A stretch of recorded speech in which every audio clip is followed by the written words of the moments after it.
Information treasury کے معزز ناظرین کرام السلام علیکم۔ ناظرین کرام، یہ 4 مئی 1799 کا دن تھا۔ ٹیپو سلطان دوپہر کا کھانا کھانے بیٹھے تو خبر ملی کہ توپ خانے کا کمانڈر سید غفار شہید ہو گیا ہے اور انگریزوں نے پورے زور سے حملہ کر دیا ہے۔ ٹیپو سلطان نے کھانا وہیں چھوڑا اور حالات کا جائزہ لینے کے لیے اپنے قلعے سے باہر نکلے۔ سلطان کا باہر نکلنا ہی تھا کہ غدار درباریوں نے اندر سے دروازہ بند کر لیا تاکہ ٹیپو سلطان فوج کو اکٹھا نہ کر سکے۔ لہذا ٹیپو سلطان مٹھی بھر سپاہیوں کو ساتھ لے کر میدان میں کود پڑے اور دلیری کے ساتھ بندوق کے ساتھ لڑتے رہے۔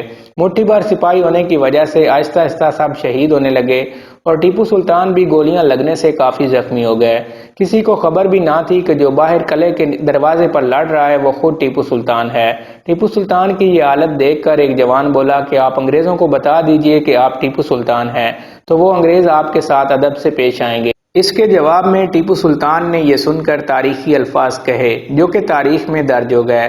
انہوں نے کہا کہ شیر کی ایک دن کی زندگی گدڑ کے 1000 دن سے بہتر ہے۔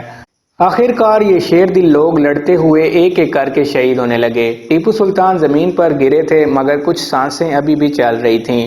ایک انگریز فوجی نے دیکھا کہ آپ کے بدن پر ایک ہیروں کی تھیلی بندھی ہوئی ہے۔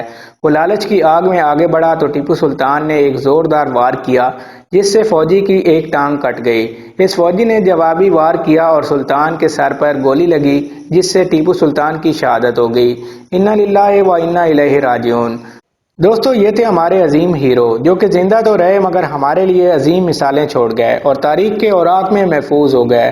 اگر ٹیپو سلطان کی فوج میں غدار نہ ہوتے تو کبھی بھی انگریز ہندوستان میں قدم نہیں رکھ سکتے تھے۔ ٹیپو سلطان 49 سال کی عمر میں شہادت پا کر جنتوں کے مہمان بن گئے۔ اللہ تبارک و تعالیٰ ان کی قبر پر کروڑوں رحمتیں نازل فرمائے، آمین ثم آمین۔ تو دوستو، یہ تھی ہماری آج کی مختصر سی ویڈیو۔ اگر ویڈیو پسند آئی ہو تو ویڈیو کو لائک اور چینل کو ضرور سبسکرائب کر دیں اور ساتھ ہی بیل آئیکن کو بھی ضرور پریس کر دیں تاکہ نئی آنے والی ویڈیوز کا نوٹیفیکیشن آپ کو بر وقت موصول ہوتا رہے۔